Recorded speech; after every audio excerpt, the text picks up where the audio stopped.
خلاص. بسم الله. بسم الله الرحمن الرحيم. السلام عليكم ورحمة الله وبركاته.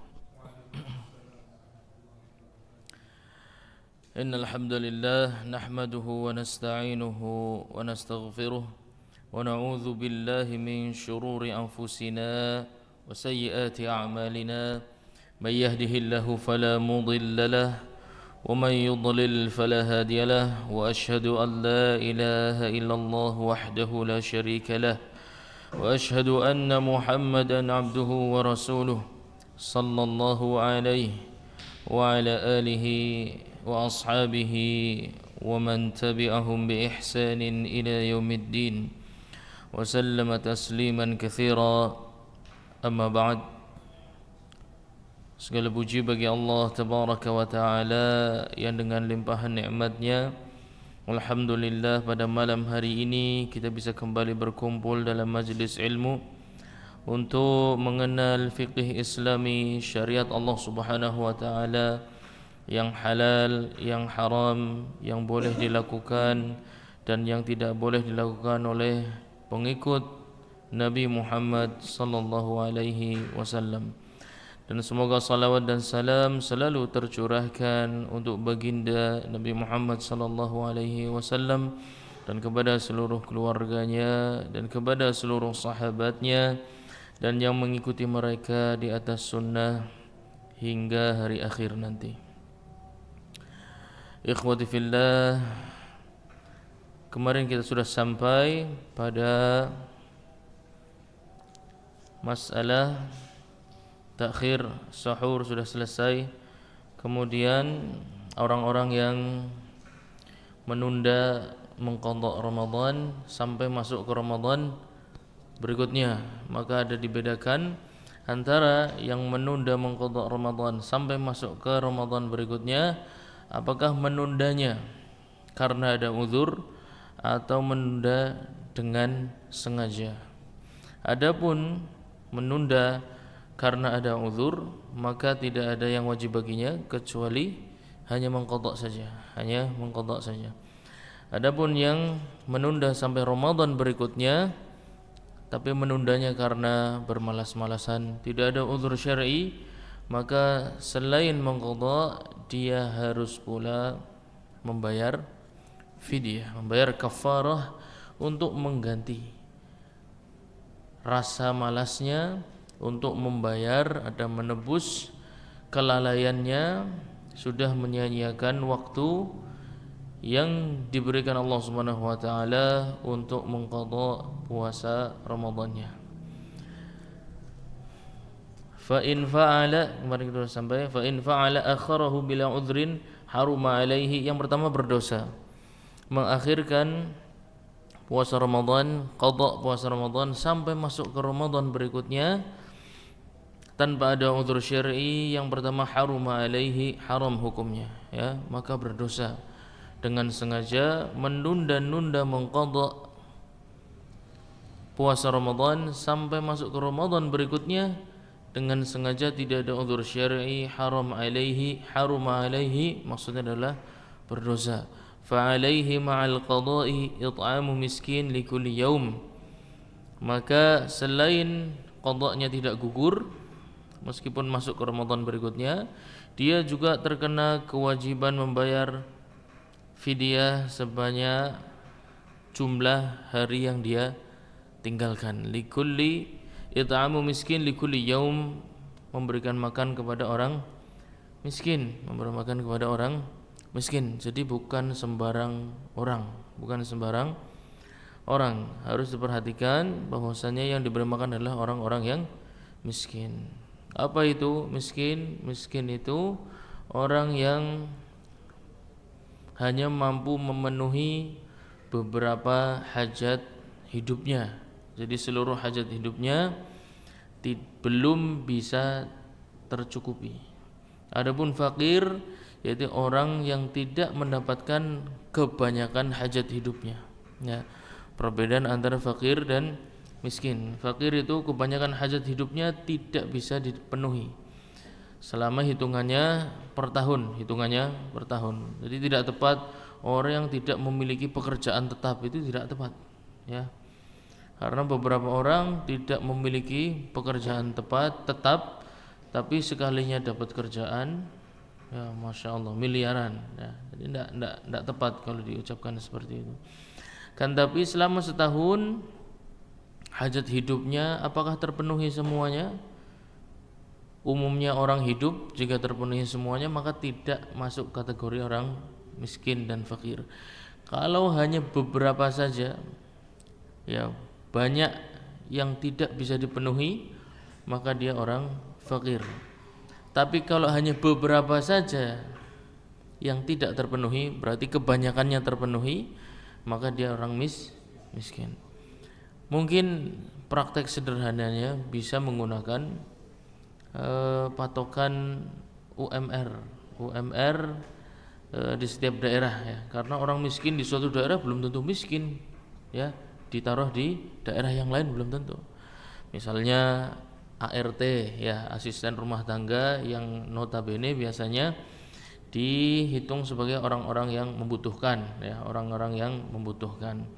Tapi kalau ART-nya bekerjanya di Taiwan misalnya, ya, di Hong Kong, ya, 2 tahun sudah bisa bangun rumah. Yang kerja di Indonesia bertahun-tahun masih ngontrak, masih jadi kontraktor, ya. Jadi harus disesuaikan dengan daerahnya, tidak bisa dipukul rata. Oleh karena itu mungkin wallahu alam di zaman sekarang, di zaman kita hidup, mungkin lebih tepat jika menggunakan UMR. Kalau selama setahun UMR Kota Tegal berapa, Pak? 2M.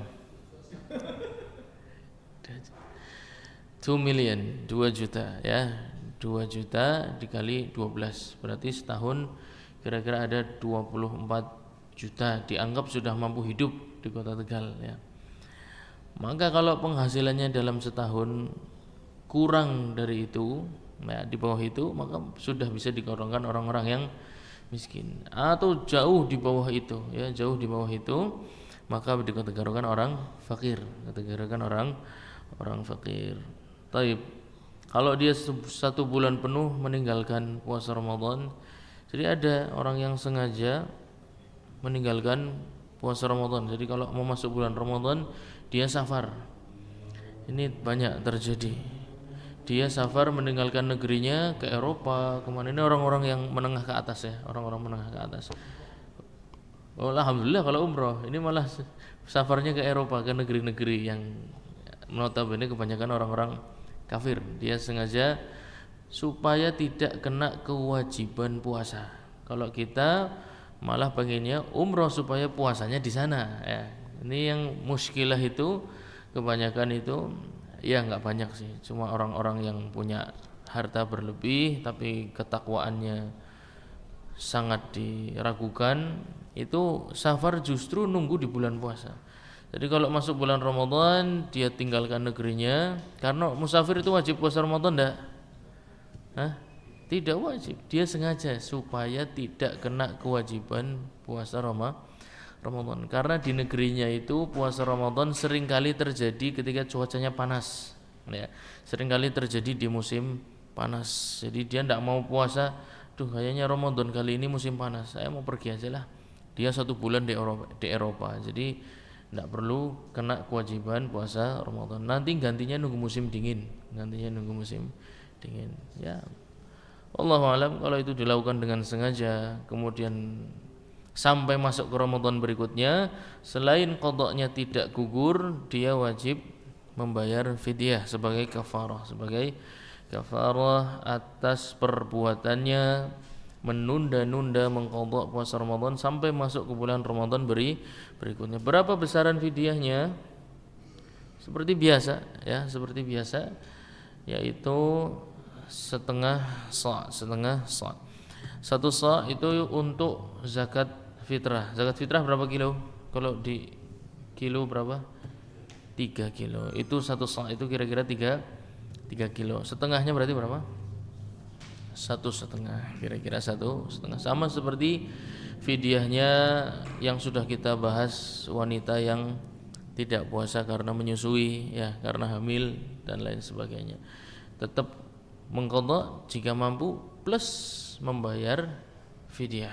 Jumlahnya sama, sejumlah hari yang dia tinggalkan, satu harinya bernilai 1,5 kilogram beras. Bernilai, bukan berarti harus bayarnya pakai beras, tidak harus, bernilai 1,5 kilogram.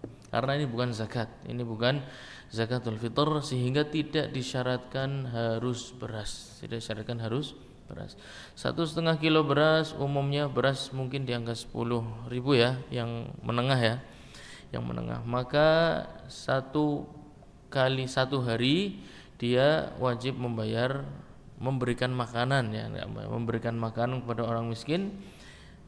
Matang boleh, ya, atau mungkin mau diborongkan, misalnya dia 10 hari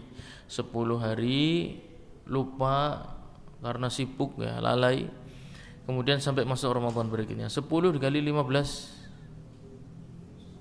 150.000, boleh dibayarkan misalnya dengan bahan makanan senilai itu, boleh, ya. Matang boleh, beras boleh, yang jelas bentuknya adalah makanan. Mau matang, mau mentah, mau beras, mau bukan, boleh-boleh saja. Nah, wa in mata ba'da an akharahu li'udhrin, masalahnya kalau dia masuk bulan Ramadan berikutnya, terus Ramadan yang lalu belum diqadha, kemudian meninggal dunia. Jadi Ramadan yang lalu itu belum diqadha, karena di bulan Ramadan tidak boleh untuk mengqadha bulan Ramadan yang lalu, ya enggak? Ramadan ini untuk puasa Ramadan ini, tidak bisa untuk puasa Ramadan yang lalu. Di tengah bulan Ramadan ini dia wafat, masih menanggung qadha Ramadan yang lalu, ya. Kalau meninggal ba'da an akharahu li udhrin, kalau dia meninggalkan sampai Ramadan berikutnya, kemudian meninggal di Ramadan berikutnya karena uzur, mengukur, mengakhirkan qadanya itu karena uzur, sakit dan lain sebagainya, ya. Fala syai' alaihi wa li ghairi udhrin ut'ima anhu li kulli yaumin miskin.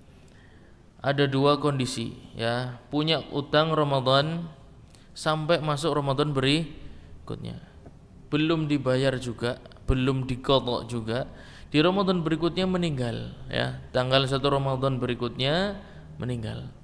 Maka ada 2 kondisi, dia itu belum mengqadha sampai masuk Ramadan berikutnya, apakah karena uzur syar'i atau karena lalai, malas dan lain sebagainya, ya.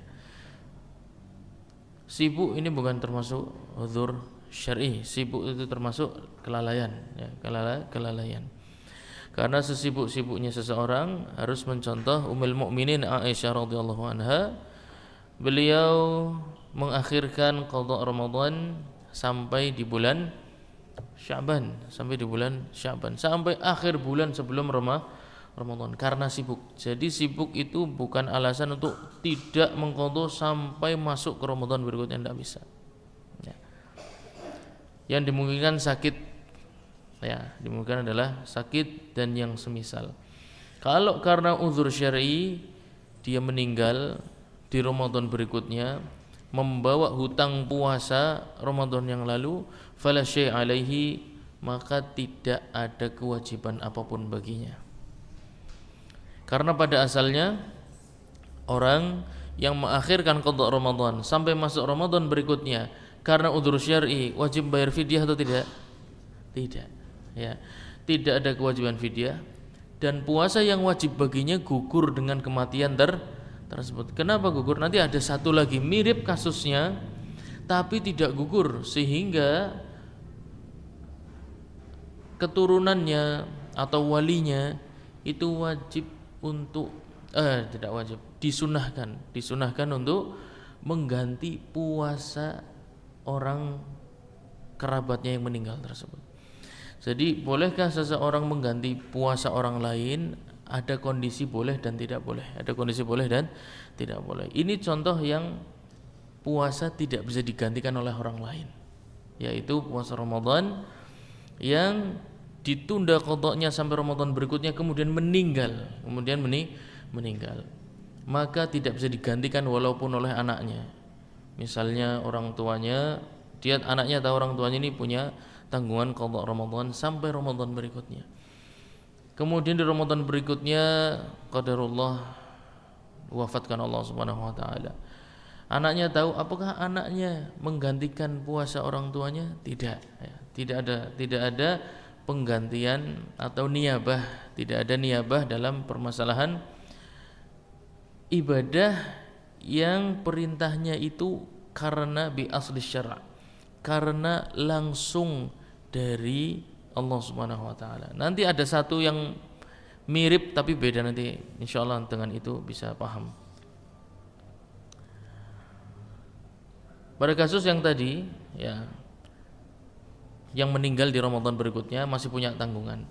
Kondisi pertama menundanya karena uzur tadi, ya, maka tidak ada kewajiban apapun. Untuk wali-walinya, untuk keturunannya juga tidak ada kewajiban apapun. Yang kedua, meninggal tapi menunda qadanya ini karena tidak ada uzur syar'i. Malas, terlalu sibuk bekerja, atau safar terus dan lain sebagainya, beberapa hal yang membuat dia menunda. Yang kedua ini, kasus yang kedua, ya, wali ghairu udhrin ud'ima anhu likulli yaumin miskin. Kalau tanpa ada uzur syar'i, puasanya tetap saja tidak bisa digantikan, ya. Puasanya tetap gugur dengan kematian seorang mukallaf, maka taklifnya gugur, ya, Tapi kewajiban fidyahnya tidak gugur. Kenapa? Karena seorang meninggal itu meninggalkan warisan, dan hutang fidyah itu terikat dengan harta yang dia tinggalkan. Adapun dengan nyawanya tidak, ya, nyawanya sudah diangkat, maka puasa tidak bisa dia lakukan. Tapi membayar fidyah masih bisa dilakukan. Kenapa? Karena dia meninggalkan harta warisan. Ut'ima anhu likulli yaumin miskin, sama setiap hari satu orang miskin. Kadarnya sudah kita sampaikan tadi. Kama taqaddama wa ba'da Ramadan akhar, li'annahu bi ikhraj kafarah wahidah zada tafriduhu wal it'amu min ra'si malihi awsa bihi aula. Dan diambil dari harta warisan, mau dia memberi wasiat ataupun tidak, maka yang mengurus warisannya wajib mengeluarkan. Kalau memang tahu dan ada persaksian yang yakin, maka wajib dikeluarkan dulu untuk membayar hutang qadha Ramadan. Satu hari bernilai berapa?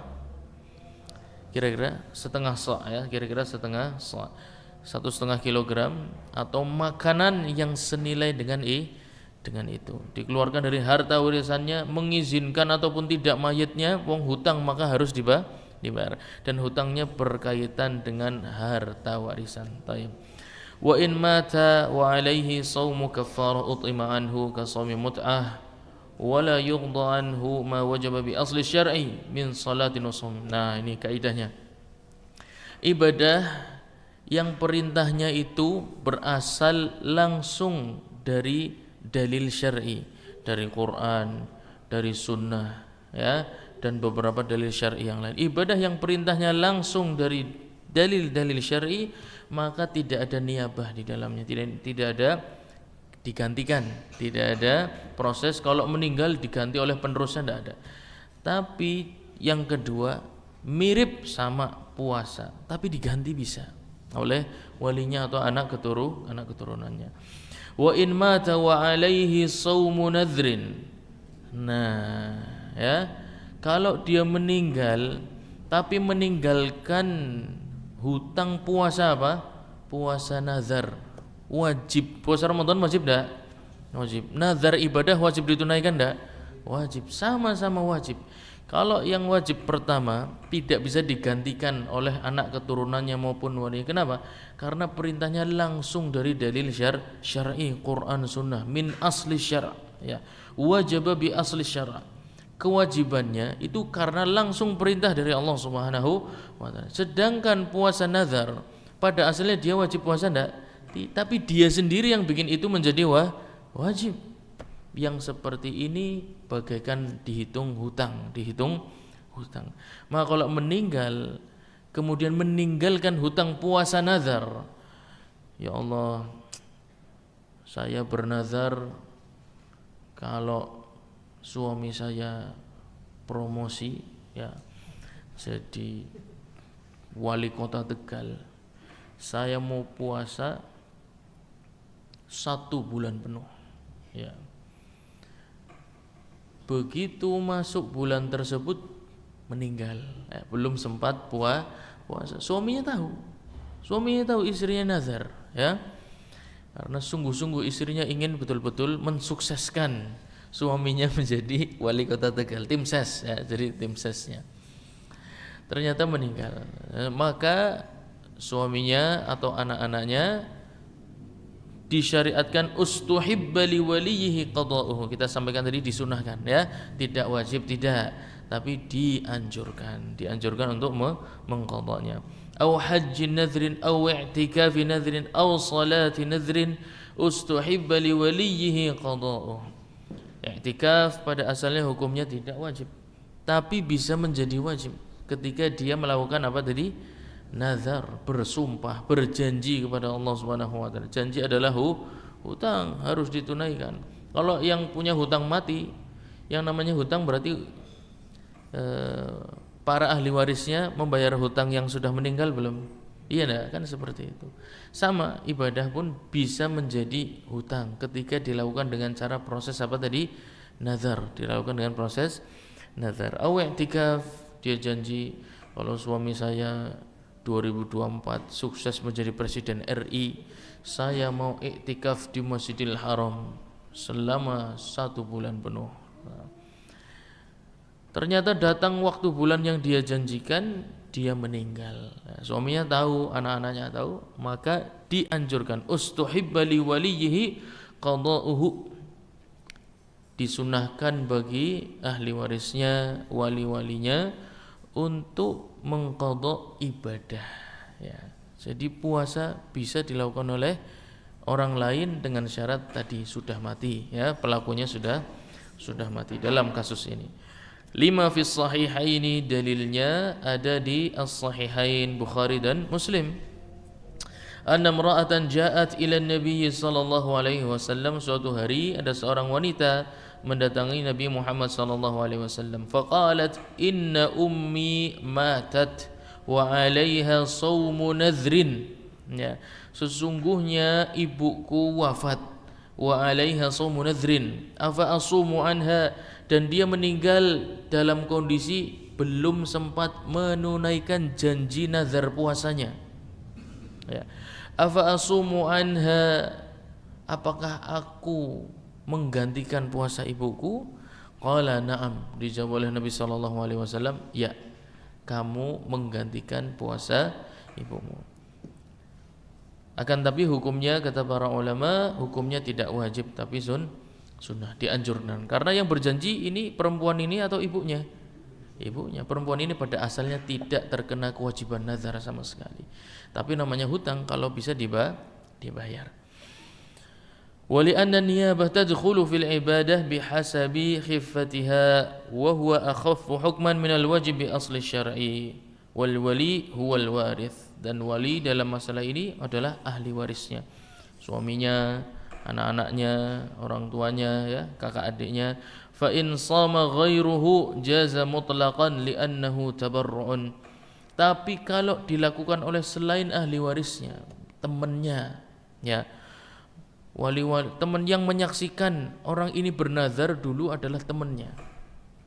Temannya ini menyampaikan kepada keluarganya, setelah wanita ini wafat, ibumu dulu atau istri anda dulu pernah bernazar kalau anda sukses menjadi direktur Pertamina ya, dilantik menjadi menteri hukum dan HAM misalnya, apa singkran menteri pertahanan ya, menteri pertahanan, maka istri anda berjanji akan berpuasa 1 bulan penuh. Ada panggilan sepertinya.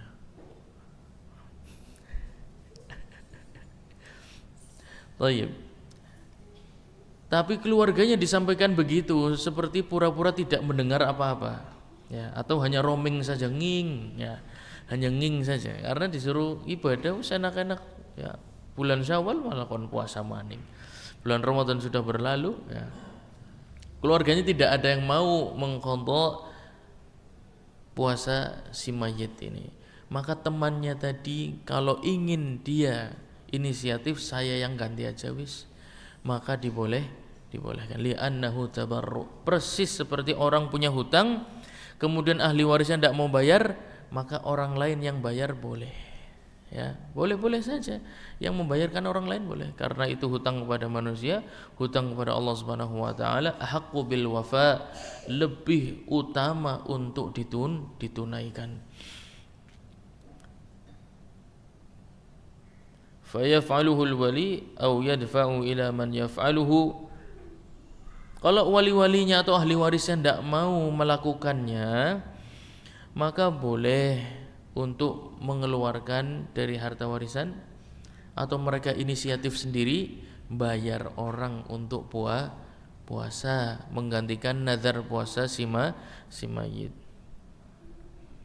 Wa hadza kullu fi man amkanahu shawmu ma nadharahu falam yasumhu, fala amkanahu ba'dahu qudiya dzalikal ba'du faqat wal umratu fi dzalika kal haji. Sama janji umrah, janji haji yang sifatnya nazar, ya, maka disunnahkan untuk ahli warisnya untuk mengqadha jika datang waktunya tapi dia sudah meninggal atau tidak mampu untuk melaksanakannya.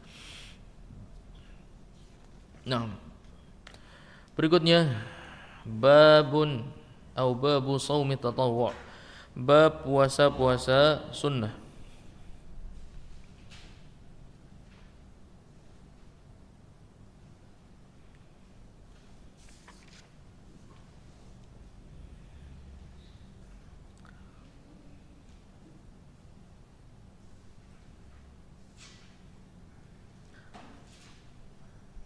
Kemarin belum sempat dijawab beberapa pertanyaan, ya, Pak. Sebelum kita masuk bab yang baru, kita tunaikan dulu pertanyaan-pertanyaan. Pertanyaannya tolong disampaikan, Pak. Diperjelas, Pak. Pertanyaan pertama. Yang kemarin itu kan kebetulan pas Ramadan berangkat memotong waktu buka. Sehingga di pesawat ada 3 keputusan. Ajib, 3 ijtihad, ya.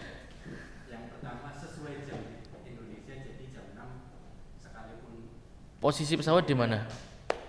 India mungkin, ya. Sudah di India, tapi mau ngikut bukanya Indonesia. Itu pendapat pertama. Taib. Yang kedua, harusnya kan membatalkannya kalau memang berdasarkan safar ya di awal, bukan pas lagi waktu buka itu. Cuma memang makanan keluar jam 6, jadi memang sangat mengganggu sekali kalau misalnya mau dipertahankan sampai jam 9 malam, ya.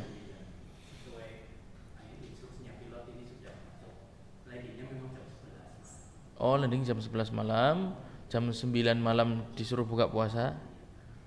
Baik.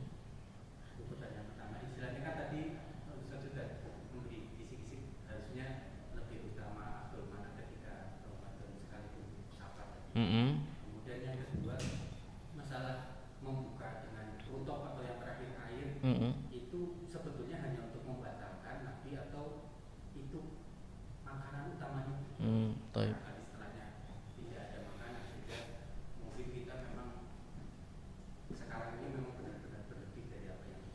Absyir. Kalau yang terakhir kan yang dulu sudah dibacakan hadis, kadang memang sanadnya dhaif tetapi isinya banyak digunakan atau ada banyak kisah ataupun salaf yang menggunakan. Kan ada beberapa kaidah dalam memanfaatkan hadis yang dhaif. Sahih. Pertanyaan yang pertama berkaitan dengan berbuka puasa. Itu maksudnya di antara 3 pendapat tersebut yang tepat yang mana? Yang tepat wallahu alam, itu pernah dibahas oleh salah satu ulama besar Madinah, kalau tidak salah Syekh Syinqiti, kalau tidak salah, anak lupa. Jadi mengikuti tauqid atau waktu lurusnya pesawat di bumi, ya, di India itu berarti, ya. Ya, karena apa? Karena itu dimisalkan dengan orang yang berada di atas bukit atau di atas bangunan yang tinggi. Misalnya di Kota Tegal ada bangunan menjulang setinggi 1 kilometer tingginya misalnya. Apakah dia mengikuti melihat matahari atau mengikuti azan Kota Tegal? Mengikuti azannya Kota Tegal. Ya, padahal mungkin muadzin sudah tidak melihat matahari, tapi karena dia posisinya tinggi bisa jadi masih melihat. Naam, sudah lihat duluan. Lah, persis kata para ulama, beberapa ulama mengatakan persis seperti itu. Kenapa? Karena pesawat itu pada asalnya berada di atas hawa, dan hawa ini termasuk benda yang material, ada buktinya ketika dia menjadi sedikit padat, pesawat itu nabrak awan aja goncang, ya enggak? Menandakan ini sesuatu. Jadi bukan tidak ada apa-apa antara pesawat dan bumi, ada apa-apa. Ada benda-benda ciptaan Allah Subhanahu wa taala yang bisa menopang hingga pesawat itu berada di ketinggian sekian. Persis seperti orang yang berada di atas gedung yang tinggi. Bukan berarti tidak ada apa-apa antara dia dan tanah. Ada bata, ada semen, ada lantai, ya cuma bendanya beda. Tapi sama-sama ada benda, maka seakan-akan berada di tumpukan hawa, maka wallahu alam, pendapat yang dengan banyak kejahilan yang saya miliki, kemungkinan pendapat yang sesuai dengan waktu di mana pesawat itu lurusnya di muka bumi itu berada di daerah mana. Kalau daerah itu berbuka, maka berbuka meskipun dari pesawat masih melihat matahari. Yang kedua, rutab, apakah itu menumbuka puasanya atau masih ada makan. Nah, makan malam itu namanya asya ya. Jadi Nabi SAW memiliki 2 sesi untuk masalah berpuasa. Yang pertama iftar, yang pertama berbuka puasa, yang kedua asya yaitu makan malam. Jadi ada 2 sesi makan. Adapun iftar yaitu sesi berbuka puasanya adalah tadi ya, air dan rutab atau air dan tamar, yaitu kurma yang biasa antum makan yang sudah coklat, atau air saja. Kemudian kita sudah singgung bahwasannya yang dimasukkan pertama itu air dulu atau rutab dulu ya. Menurut antum mana, air dulu atau rutab dulu? Sama saja mendapatkan keutamaan berbuka dengan rutab ya. Wallahu alam, ana pribadi dengan segala kejahilan dan kebodohan yang ada dalam diri melihat kalau berdasarkan hadis doa berbuka puasa apa? Yang setelah berbuka zahaba adh-dhama. Makna dhama apa?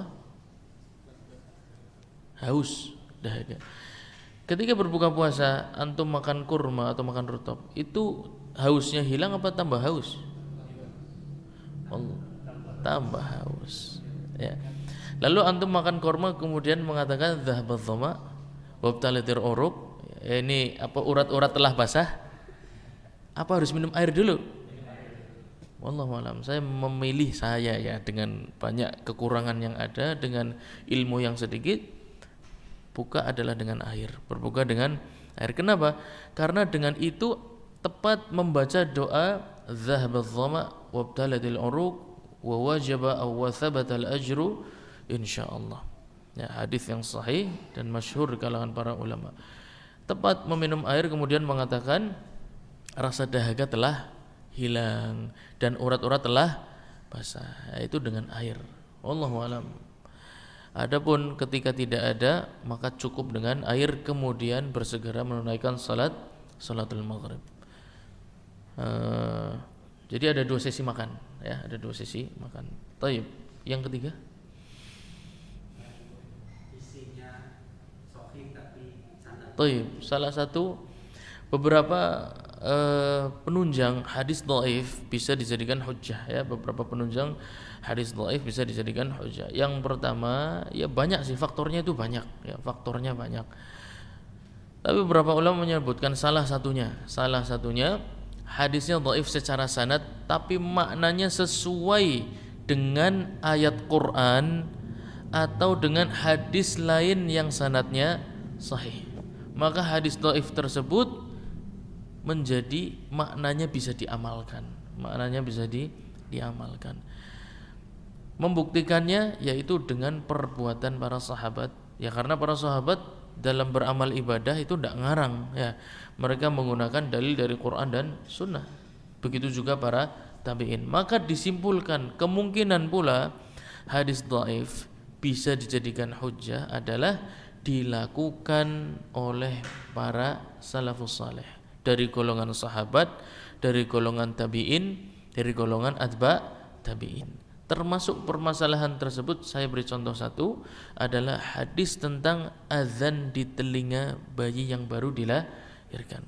Para ulama membicarakan tentang lemahnya sanad hadis ini, dan itu juga disampaikan oleh Al-Imam Ibnul Qayyim rahimahullahu taala dalam beberapa tulisannya.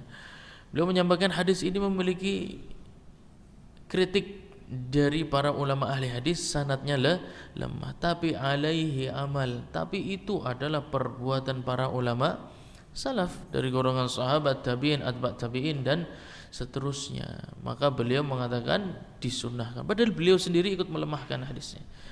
Beliau ikut melemahkan sanad hadis tersebut. Jadi ketika mengatakan hadisnya lemah, Anda sebenarnya sedang membicarakan dua sisi. Yang pertama, sanadnya lemah dan maknanya lemah. Ada dua, ada sanad dan ada matan. Matan itu isinya, sanad itu jalur periwayatannya. Maka tidak sembarangan orang berbicara hadis ini lemah, itu tidak sembarangan. Ya, harus dia bisa menentukan yang lemah apanya. Ya. Kalau yang lemah maknanya, maka sudah tidak peduli lagi mau sanadnya sahih. Kalau maknanya lemah, berarti kemungkinan hadis tersebut mansukh. Ya, kemungkinan hadis tersebut hukumnya sudah dihapus. Sanadnya sahih, tapi maknanya kok tidak sesuai dengan yang kita amalkan. Ya, atau kesepakatan ijma' para ulama, kemungkinan hadis ini sanadnya sahih, tapi maknanya mansukh, hukumnya sudah diganti dengan hadis yang lain. Yang kedua, ada kemungkinan juga sanadnya yang lemah tapi matannya atau maknanya sahih, dan ini sangat banyak. Yang ini sangat banyak. Bagaimana kita mengerti maknanya sahih? Kembalikan kepada pendapat para ulama salaf ya, dari sahabat, dari tabi'in, dari tabi'ut tabi'in. Mereka akan memberikan petunjuk bahwasanya hadis tersebut meskipun lemah secara sanad tapi maknanya sahih, maka bisa diamalkan. Buktinya mereka mengamalkannya. Itu salah satu contoh. Wallahu alam. Setelah azan sama dengan yang berbuka puasanya jam 7 karena dia puasanya lebih lama atau tidak. Nah, pertanyaannya di situ. Kita disunahkan untuk menyegerakan berbuka puasa. Tapi kalau ternyata dia misalnya musafir ya, tidak ada bekal untuk berbuka puasa, sampai di masjid iqamah waktu salat maghrib, ya enggak? Berarti dia menunda buka puasanya enggak? Kemungkinan menunda. Ya, mau minum air keran, ya itu enggak berbuka, malah nanti setelah salat buka keran di kamar mandi dia, ya kan? Karena perutnya sakit, mules ya. Itu termasuk air yang tidak untuk diminum. Dia tidak mendapat di masjid, tidak ada dispenser, tidak ada air untuk dibagi-bagi.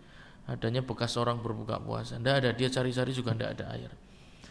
Kemungkinan besar dia mau nyari warung beli air atau mau ikut salat. Kemungkinan dia memutuskan ikut salat karena jamaah di depan matanya, ya enggak? Pertanyaannya, apakah pahalanya lebih besar ya, ketika dia menunda itu? Insya Allah saya lebih mantep kayak, bukannya Louis Suwe sih, bukannya Louis Suwe. Iya, coba kira-kira gimana? Saya mau tanya nih, antum pilih yang mana? Ini ceritanya antum pelakunya Fulan bin Fulan ya, musafir. Ini soalnya diperhatikan yang detil ya, yang detil. Antum kan sudah terbiasa. Fulan bin Fulan musafir. Ya, dari situ antum harusnya sudah tahu ya. Fulan bin Fulan musafir dalam kondisi berpuasa ya, puasa Ramadan. Di tengah perjalanannya azan maghrib berkumandang, dia mengecek perbekalan, tidak ada air. dan di sekitarnya tidak ada warung, tutup semua. Jalan terus sampai menemui musalla atau masjid, ditegakkan sholat berjamaah, iqamah. Ya. Apa yang akan antum pilih kira-kira? Apakah memilih sholat berjamaah atau tetap mencari warung menyegerakan berbuka puasa? Cari warung, menyegerakan minum sama makan sekalian ya, yang ada mie gorengnya. Kan kita sudah sampaikan ya keutamaan menyegerakan berbuka puasa itu didapatkan dengan minum, kesempurnaannya dengan ada yang dimakan ya. Bukan berarti makan sega berkat maksud, tapi ada yang dimakan. Tapi kalau alhamdulillah ada sega barokahnya juga bagus. Sega berkat itu masih sega barokah ya, sega barokah. Baik. Mana yang dipilih kira-kira yang mana?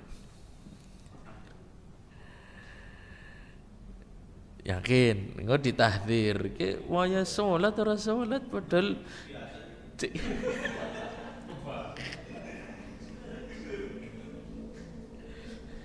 jenggotan katuke cingkrang baduke ireng waya salat golek warung coba. Ya, penilaian orang mantep ndak? Mantep banget.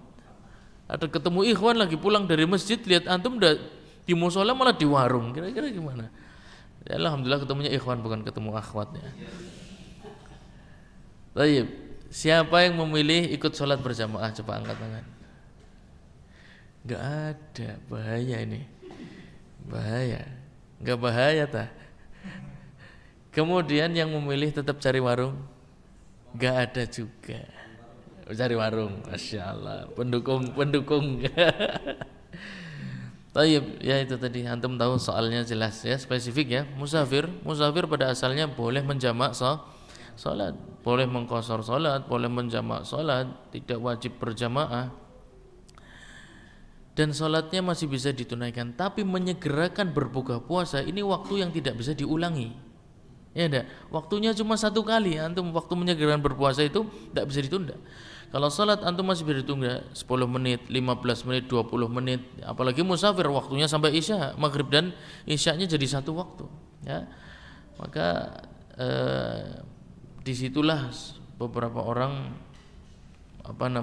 berbeda ya, beberapa orang berbeda yang mengerti fikih bagaimana mengutamakan hal-hal yang mungkin terjadi dan mungkin tidak terulang, pasti akan mengutamakan sesuatu yang tidak akan terulang ya enggak.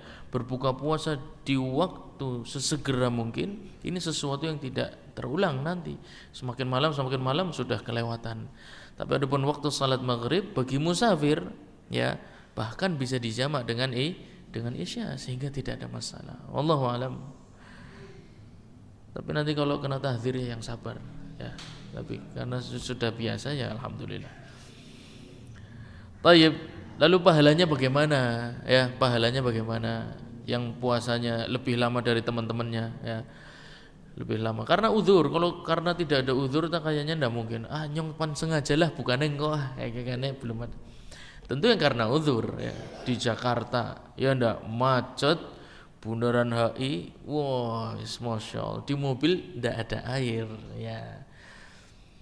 Sampai ke warung yang dia temui itu jaraknya sudah 1 jam perjalanan. Berarti kira-kira puasanya lebih lama dari teman-temannya ndak? Lebih lama. Pahalanya lebih banyak atau tidak? Itu masalahnya ya. Pahalanya lebih banyak atau tidak? Wa idza ghaba hajibu syamsil a'la aftara as-sha'imu hukman wa illam yat'am ay ya'kul aw yashrab fala yuthabu 'ala al-wisal. Qala fil mubdi' wa fil khabari ma yadullu 'ala annahu yuftiru syar'a. Seseorang berpuasa ketika waktu maghrib sudah tiba, dia dihitung sudah berbuka puasa secara hukum, meskipun belum minum, meskipun belum makan. Maksudnya apa? Waktu ibadah setelah azan maghrib tidak dihitung ibadah lagi, sudah selesai. Meskipun belum makan, dia dihitung sudah berbuka puasa secara hukum, meskipun hakikatnya belum minum dan belum makan. Kenapa? Kalau tidak dihitung batal puasanya, berarti waktu ibadahnya nambah, berarti pahalanya nambah, dan itu tidak sesuai dengan perintah Nabi SAW untuk menyegerakan berbuka puasa. Maka dipahami, ditafsirkan oleh para ulama, ditakwil oleh para fuqaha, menunjukkan asar-asar tersebut, ayat Qur'aniyah, hadis-hadis nabawiyah, bahwasannya pahala puasa itu berhenti ketika masuk waktu maghrib, meskipun dia belum minum dan makan. Oleh karena itu percuma, mau ditahan buka puasanya juga percuma, pahalanya sudah tidak akan nambah. Nah, itu hal-hal yang harus kita pahami. Wa man fattara sha'iman, juga hal yang harus kita pahami juga adalah barang siapa yang memberikan buka puasa kepada orang yang sedang berpuasa. Boleh enggak? Orang lagi puasa antum kasih buka puasa, boleh enggak? Hah? Kalau sudah maghrib, iya. Kalau sebelumnya enggak boleh, enggak boleh ya. Wa man fattara sha'iman falahu mithlu ajrihi min ghairi an yanqusa min ajri shaimi syai'. Rawahu Zaid ibn Khalid al-Juhani marfu'an. Hadis yang sangat masyhur, antum semua sudah sering mendengarnya. Barang siapa yang memberikan buka puasa, ya, memberikan makanan kepada orang yang berpuasa, maka dia mendapatkan pahala puasa orang tersebut tanpa mengurangi pahalanya sedikit pun. Double, puasa satu hari dapatnya bisa 2, 3, 4. Dalam satu hari antum bisa mendapatkan puasa berlipat ganda dengan memberikan makanan kepada orang yang berbuka puasa. Pertanyaannya, apakah cuma memberi minum pun dikategorikan memberikan buka puasa kepada orang yang puasa? Apakah memberi jajan sekedar 1 lembar tempe goreng mendapatkan pahala puasa dia full? Nah, yo. Karena hebat, fadilahnya luar biasa. Antum mendapatkan ganda puasanya antum kalau antum berpuasa, puasanya antum dan puasa orang tersebut cuma karena selembar tempe goreng. Apakah seperti itu? Atau harus sampai dia merasa kenyang? Nah, atau harus dia sampai merasa kenyang? Tapi nggak tepat. Atau umumnya orang kenyang? Ya, umumnya orang kenyang. Karena yang kita beri makan bisa jadi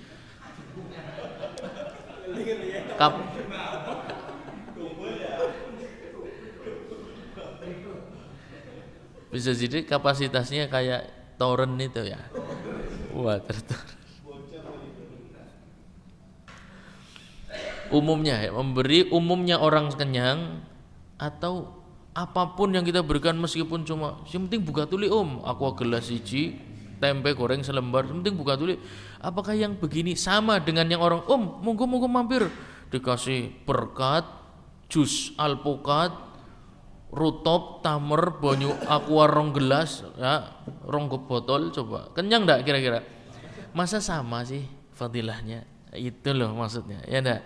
Maksudnya itu apakah sama yang cuma ngasih aqua gelas basing cilik, aqua gelas sing cilik loh Pak, yang ukuran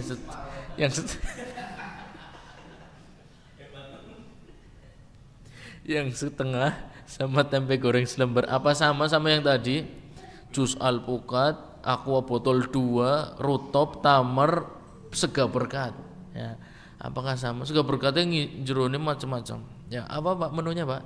Rendang, telur asin,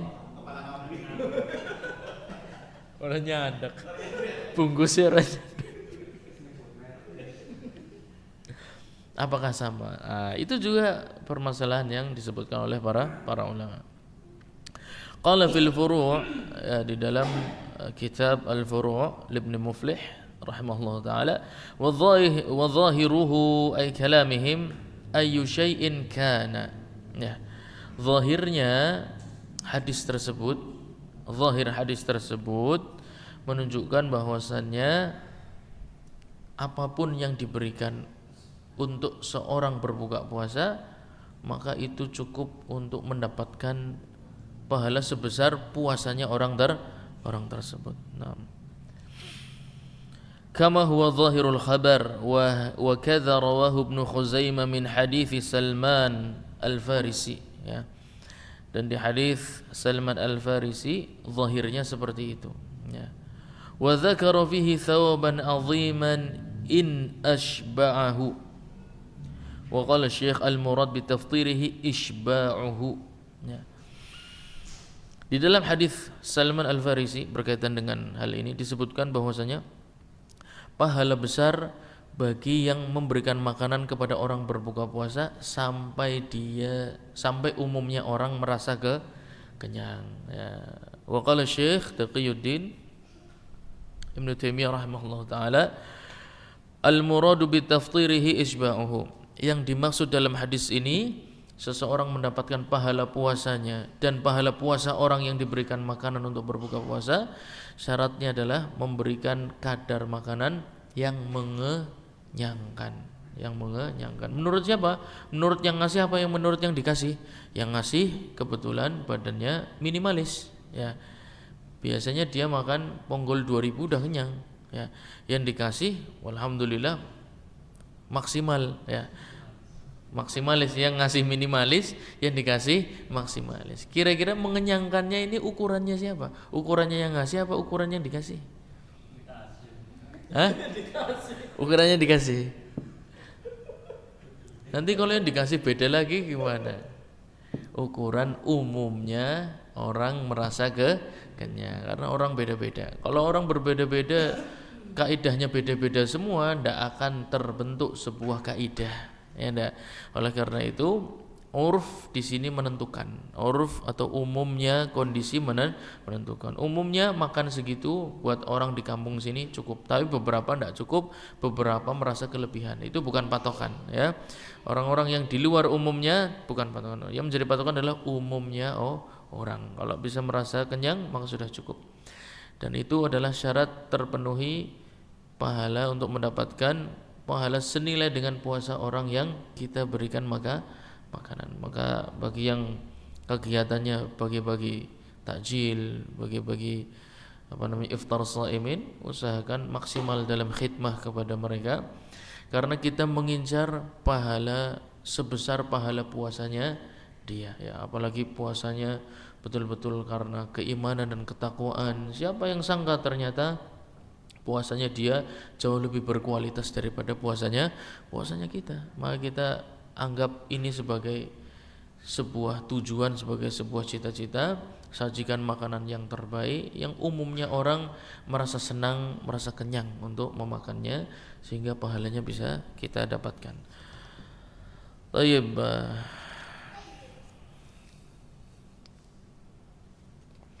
Untuk mengganti puasa qada Ramadan, apakah harus sesegera mungkin? Nah, pertanyaannya, ya, apakah mengqadha puasa Ramadan wajib apa enggak? Yakin? Apa khilafiyah? Puasa Ramadan hukumnya apa? Berarti mengqadhanya hukumnya apa? Tidak ada keder, ya. Ya itu ya, mengqadha yang wajib hukumnya wajib karena dia adalah mukallaf. Beda kalau sudah meninggal, ya. Apakah walinya juga mengikuti wajibnya yang meninggal? Belum tentu, ya. Belum tentu. Mengqadha puasa Ramadan hukumnya wajib. Taib. Kalau diakhirkan, ya enggak. Mengqadhanya diakhirkan. Enggak sesegera mungkin. Itu boleh enggak? Enggak sampai Ramadan berikutnya, Boleh? Ya berarti mengqadhanya hukumnya enggak wajib dong. Misalnya nih, ya, puasa Ramadan berakhir, kemudian tanggal 1 Syawal. Tanggal 1 Syawal. Boleh puasa enggak 1 Syawal? Sini kayong kayak ora oleh cepet bae lah. Ora oleh sing tegas kok, ya. Tanggal 2 Syawal sudah boleh puasa belum? Dia punya hutang qadha Ramadan. Berarti tanggal 2 Syawal dia wajib untuk mengqadha puasa Ramadan enggak? Hari itu wajib enggak? Katanya tadi mengqadha Ramadan hukumnya wajib. Wajib tapi tidak wajib menyegerakan. Berarti prakteknya ini langsung prakteknya, ya, praktek. Di tanggal 2 Syawal dia kena perintah wajib puasa qadha Ramadan enggak? Di tanggal 2 Syawal enggak kena perintah? Kena. Kenapa enggak? Bisa keder sih.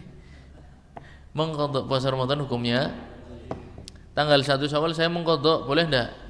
Enggak boleh. Tanggal 2 masuk, tanggal 2 Syawal itu dia kena perintah mengqadha puasa Ramadan enggak? Kena. Tadi hukumnya apa? Berarti tanggal 2 Syawal dia kena kewajiban mengqadha Ramadan enggak?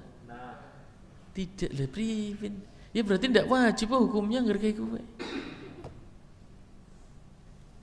Priben. Tak kasih yang mirip.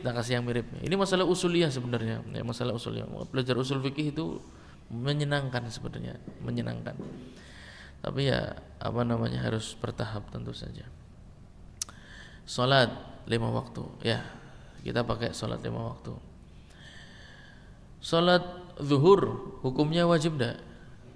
Salat zuhur ya hari Ahad ya, salat zuhur bulan Muharram ya enggak? Salat zuhur bulan Muharram hari Ahad. Hukumnya wajib. Berarti ketika azan zuhur berkumandang atau waktu zuhur sudah masuk, antum terkena kewajiban salat zuhur, betul enggak? Betul. Lah kok yang tadi bingung? Di tanggal 2 Syawal berarti antum kena kewajiban mengqadha puasa Ramadan. Sama enggak sih? Sama aja. Kenapa kok bingung? Ya. Kata orang-orang Mu'tazilah, ya, orang-orang Mu'tazilah ahlul kalam dari golongan Mu'tazilah mengatakan salat itu wajibnya di akhir waktu. Persis sebelum masuk ke waktu salat berikutnya. Dalilnya apa? Dalilnya Anda tidak boleh meninggalkannya di waktu itu. Sekarang azan zuhur sekarang berapa? Jam 12 kurang berapa? Kurang 10 ya, kurang 10, kurang 5. Kata orang Mu'tazilah, itu antum belum kena kewajiban sholat. Kenapa? Karena antum boleh menundanya jam 1. Dan sah sholat jam 1 boleh? Sah enggak? Berarti boleh. Iya enggak? Kalau tidak boleh berarti tidak sah. Sholat jam 1 tidak dilarang sih. Nyatanya sholat jam 1 sah enggak? Berarti boleh. Sholat jam 2 sah enggak? Berarti boleh. Sholat asarnya sekarang jam berapa? Jam 3:15 ya. Berarti wajibnya wajibnya sholat zuhur itu jam 3:05 itu. Kenapa? Saat itu Anda tidak boleh menundanya. Saat itu Anda tidak boleh menunda dan mengakhirkannya. Berarti itulah waktu wajibnya sholat zuhur. Dan inilah titik perbedaan antara orang-orang ahlul kalam dan para ahlus sunnah wal jamaah. Di sini pentingnya adalah seperti ini.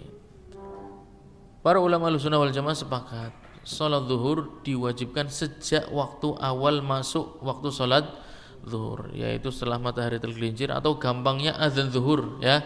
Setelah azan zuhur itu adalah waktu Anda terkena kewajiban menunaikan sholat zuhur. Ditanya oleh mereka, kok boleh diakhirkan sampai jam 2? Menandakan tidak wajib. Kalau wajib boleh ditinggalkan enggak? Ketika Anda meninggalkan jam 12 sholat zuhur ke arah jam 1, berarti saat jam 12 antum sengaja meninggalkannya enggak? Iya enggak? Kok boleh? Berarti enggak wajib. Itu menurut mereka ya. Itu menurut mereka. Ini yang namanya wajib muwassa'. Wajib tapi waktunya luas. Kata mereka orang Mu'tazilah, enggak bisa, secara logika enggak masuk. Wajib ya wajib. Kalau boleh ditunda atau ditinggalkan saat ini dilakukan nanti, itu yang namanya sunnah. Kalau wajib, ketika datang perintah ente kudu ngelakukan. Kalau tidak berarti Anda telah meninggalkannya. Itu resiko menurut mereka ya, menurut mereka. Tapi dalil dan namanya syariat ini tidak datang dari akal manusia ya. Syariat Islam walhamdulillah tidak datang dari akal manusia, tapi datang dari Allah Subhanahu wa taala. Syariat puasa Ramadan ya, kemudian apa tadi? Salat ya. Itu wajibnya namanya wajib muwassa'. Wajib tapi waktunya longgar. Ketika waktu pertama tidak Anda tunaikan, maka Anda boleh menunaikannya di waktu yang kedua. Waktu kedua itu misalnya jam 12 lebih sekian, lebih sekian, lebih sekian, lebih sekian ya. Waktu kedua 3, 4, 5, 6, 7, 8, 9, 10 dan seterusnya sampai sebelum waktu asar. Disyaratkan ketika ingin menunaikan sholat tidak di awal waktu, disyaratkan adanya azm atau niat. Disyaratkan adanya niat. Kalau itu tidak Anda lakukan, maka betul perkataan orang Mu'tazilah, Anda sudah meninggalkan yang wajib dengan sengaja. Karena perintah salat zuhur antum sudah kena ketika jam 12 siang. Antum sengaja mau salat jam 1, itu boleh dengan syarat antum dalam hati harus meniatkan saya akan menunaikan nanti jam 1. Kalau tidak jam 12 antum dengan azan zuhur, yuh salat dulu yo. Engkau kapan? Yang gua ngergawean wis rampung, haram. Ini perkataan Mu'tazilah tepat dikatakan kepada orang itu. Haram. Dia berarti sudah dengan sengaja meninggalkan yang wajib. Sekarang kita bicara tentang puasa. Ya. Qadha Ramadan hukumnya wajib enggak? Wajib. Tapi waktunya luas enggak? Luas sampai sebelum Ramadan yang akan datang. Muwassa. Wajib tapi muwassa. Kalau di tanggal 2 Syawal antum belum sempat mengqadha Ramadan, mau menunaikannya kapan? Harus diniatkan. Harus diniatkan. Bismillah wis bukan bulan ngarep aku wis senggang. Enggak apa-apa, tapi harus kalau tidak berarti dengan sengaja sudah meninggalkan sebuah perintah. Karena qadha Ramadan pada asalnya wajib. Jadi masalah menunda sesuatu yang wajib ke waktu yang lain itu harus dalam hati dilakukan yang namanya azm, ya, harus ada niat. Tidak boleh tidak niat sama sekali. Pan qadha puasa Ramadan kapan? Ya engkau lah, gampang wis, engkau wis, tidak boleh. Berarti Anda ketika diperintah sengaja pura-pura ora krungu. Ya, pura-pura orang krungu. Padahal di tanggal 2 Syawal Anda sebenarnya diperintah untuk mengqadha Ramadan. Tidak dilakukan dan tidak diniati mau melakukannya kapan? Dengan sengaja ente pura-pura ora krungu. Diperintah ora dilakokna dengan sengaja. Haram. Meninggalkan perintah yang wajib dengan sengaja hukumnya haram. Maka ketika kita mengerti meninggalkan yang wajib dengan sengaja hukumnya haram, maka hukum berazam atau niat melakukan yang wajib di waktu yang dibolehkan hukumnya apa? Wajib. Ya, wa wajibal azmu alaihi. Sebenarnya kemarin sudah disampaikan ya. Yustahabul qadha, ya, antum melihat sebelum masalah tadi yang kita bahas hari ini ya, malam ini. Wa yustahabbul qada'u ay qada'u Ramadan fauran mutatabi'an. Dah ketemu belum? Ya. Li'anna al-qada'a yahki al-ada' sawa'un aftara bisababin muharram aw la bi allam yaqdi 'ala al-fawr wajibal azmu alaihi. Tuh ya, wajib antum kalau ingin menunda sesuatu yang wajib di waktu yang dibolehkan harus ada niat. Yuh saiki salat toh, engko wis panganane delengna dulu ya wis bar mangan ya bar mangan engko kita langsung salat boleh, enggak apa-apa ya. Misalnya antum sedang makan, makanan sudah dihidangkan, kemudian datang waktu azan ya, antum meninggalkan salat berjamaah kemudian akan berjamaah dengan teman-teman, enggak apa-apa. Tapi dengan syarat diniatkan habis ini atau habis ini mau minum dulu kemudian baru salat. Yang penting dalam hati diniatkan akan menunaikannya. Berarti antum tidak pura-pura ora krungu. Seakan-akan diperintah, iya engko tak lakokna jam 1. Nang kayak ibu tuh kena lenga ya.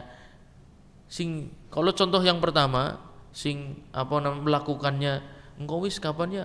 Engko wis Bu, engko jengkel ora manene? Jengkel. Yang kedua, nang tuh kena lenga Bu, setelat lagi nggarap PR, bar nyong paring warung. Pirang suwe 10 menit, ya jengkel ora menene? Ora. Ya, beda loh. Masalah niat beda sekali. Dan itu dilihat oleh Allah Subhanahu wa taala. Hati-hati kita ini diperhatikan oleh Allah Subhanahu wa taala. Jadi kalau ada kesibukan, ada uzur membuat antum meninggalkan waktu pertama untuk melakukan yang wajib harus dilakukan di waktu berikutnya atau jam berikutnya. Misalnya sedang bekerja ya, waktu sholatnya diakhirkan, antum dalam hati harus niat, saya sekarang belum bisa, tapi insya Allah nanti jam 1 saya bisa melakukannya. Niat ya. Jangan wis kapan, gampang wis. Nah, ini berarti diperintah sengaja meninggalkan haram alaihi. Tayyib, bab shaum tatawwu. Bab puasa tatawwu. Puasa tatawwu, apa itu artinya tatawwu? Apa artinya tatawwu? Suka sama apa? Tatawwu artinya apa? Masa lupa sih? Itu di ayat Syam, ada di ayat Syam. Faman tatawwa khairan fahuwa khairul lah. Ya enggak? Wa antasumu khairul lakum in kuntum ta'lamun. Kan ayat itu sudah anak sering bahas. Apa tatawwu berarti? Tatawwa ya tatawwa'u tatawwuan. Apa artinya?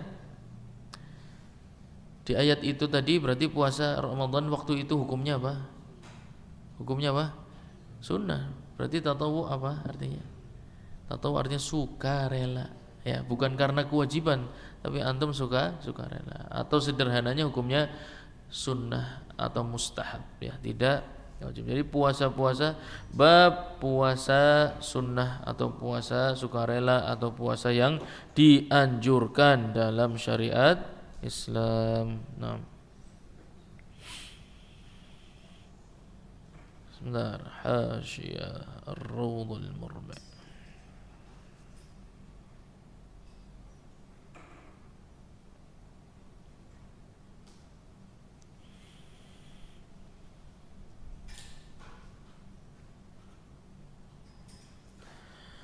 Wa fihi fadlun azimun. Ya, puasa sunnah meskipun hukumnya sunnah, penulis di sini menyampaikan keutamaannya sangat besar ya. Puasa sunnah. Jadi puasa bagi seorang muslim itu merupakan sebuah rutinitas, bukan hanya menunggu di waktu Ramadan. Fihi fadlun azim, banyak sekali keutamaan di dalam puasa sunnah. Wa qala Ahmad di dalam Hasyiyah Ibn Qasim, Syekh Ibn Qasim rahimahullahu taala menukil fatwa Al-Imam Ahmad rahimahullahu taala tentang puasa sunnah. Wa qala Ahmad as-shaumu afdalu ma tatawwa bihi. Puasa sunnah itu merupakan amalan sunnah yang afdal, merupakan amalan sunnah yang paling afdal ya. Afdalu merupakan amalan sunnah yang paling afdal. InsyaAllah kita akan sampaikan dalil-dalilnya. La takhaf. Li hadis, berdasarkan dalil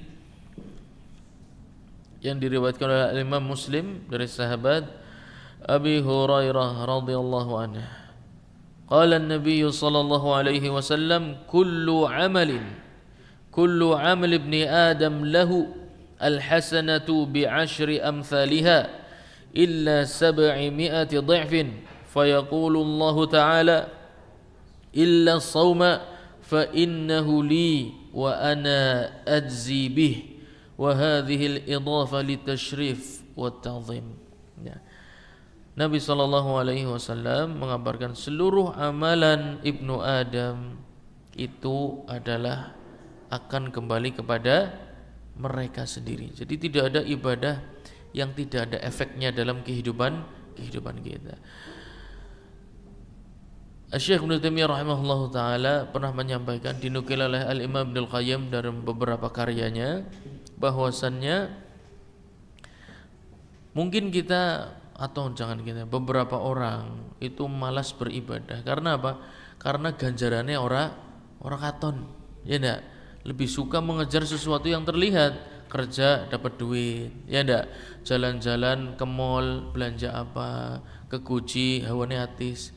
Melakukan sesuatu langsung mendapatkan feedbacknya, ya, langsung mendapatkan hasilnya. Ke pantai, menghirup udara laut, langsung. Kenapa orang senang dengan kehidupan dunia? Karena efeknya langsung. Tapi siapa bilang ibadah itu efeknya tidak langsung. Allah Subhanahu wa taala berfirman, "Wallahu syakurun halim." Allah itu maha berterima kasih, maha membalas kebaikan hamba-hambanya. Maka tidak mungkin orang ibadah terus tidak dibalas tunai, itu tidak mungkin. Balasan tunainya orang beribadah adalah sakinah fil qalb, rasa tenang yang dirasakan di dalam hati. Antum sebelum menunaikan ibadah salat, kemudian datang waktu azan, iqamah ke masjid, salat berjamaah sampai salam, hatinya rasanya bagaimana? Tenang, plong, puas, ya enggak? Perjuangan dari bangun tidur, ambil wudhu subuh-subuh, ya enggak? Pakai pakaian yang terbaik, matanya matanya renteng, siapa ngapang sih? Ya, matanya si renteng, kucak-kucak bae masjid. Perjuangan berat, ya enggak? Ngelihan apa, ya kan? Salat di masjid sampai selesai salam, rasanya plong, hatinya kenyang. Hati itu rasanya kenyang, betul enggak? Iya. Wallahu syakurun halim. Kata siapa balasannya di akhirat? Di dunia langsung dibalas, langsung tunai. Ya. Cuman kalau dunia balasannya itu fisik, ya enggak? Antum merasakan secara fisik, antum merasakannya. Nerima duit, merasakan udara gunung atis, merasakan udara laut segar, ya enggak, fisik semua. Tapi kalau ibadah yang antum merasakan ada di dalam hati, langsung kok, ibadah langsung. Antum kurban, ya enggak, setelah antum nyembelih itu antum merasa plong, senang, puas, seakan-akan sudah melakukan ibadah yang besar, mempersembahkan sesuatu kepada Rabbul Alamin. Langsung, siapa bilang tidak dibayar langsung? Langsung.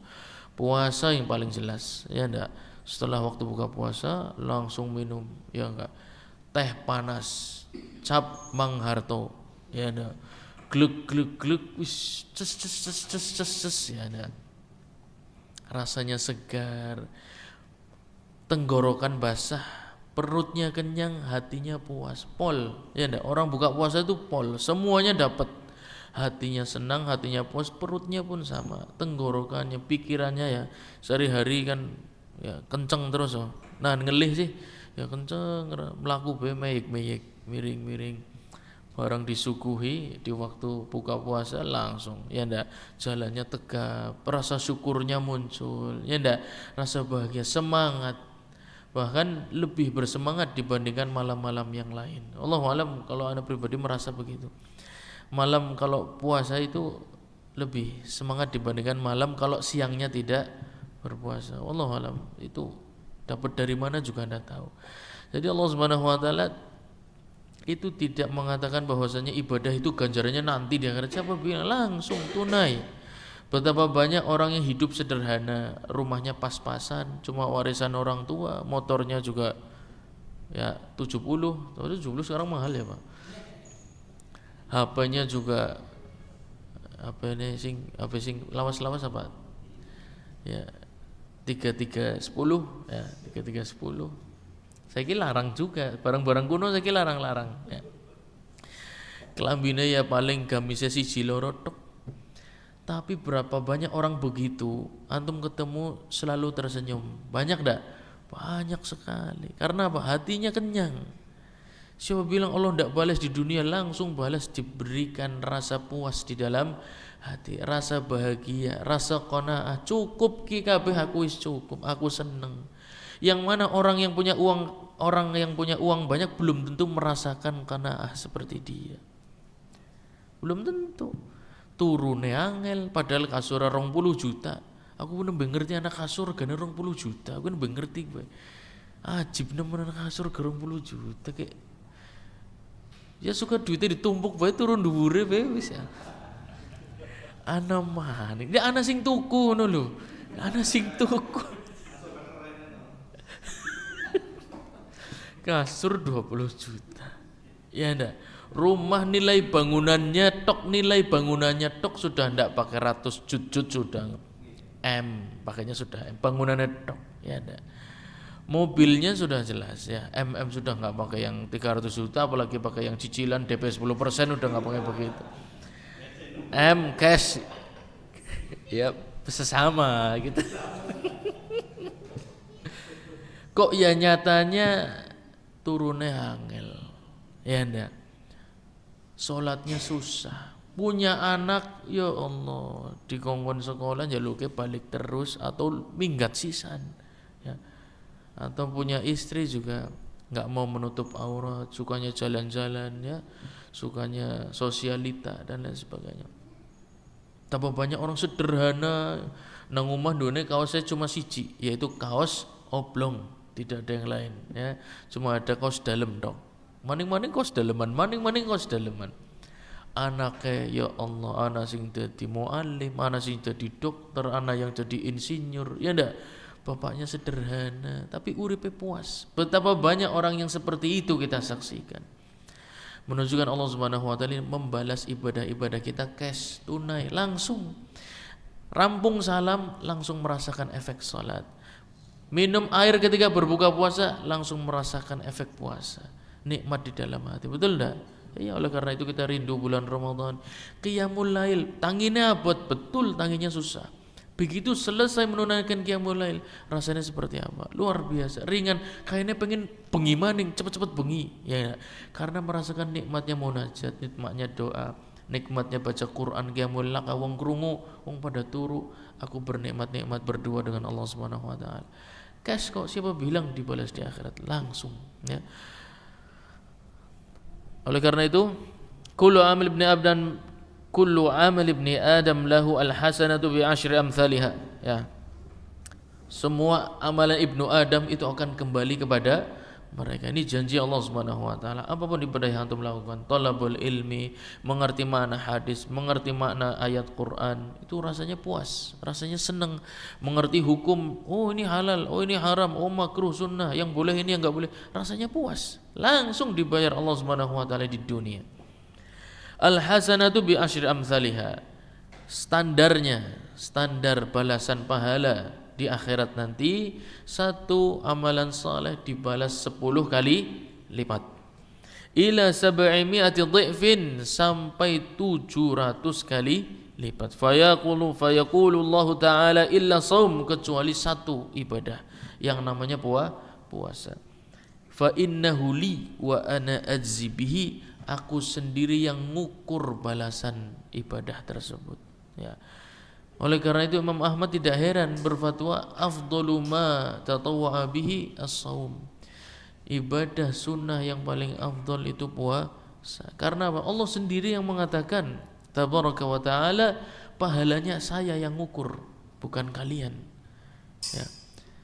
Kata para ulama, seorang penguasa, ya, kalau mau ngasih hadiah sama orang, pakai kaidah umum.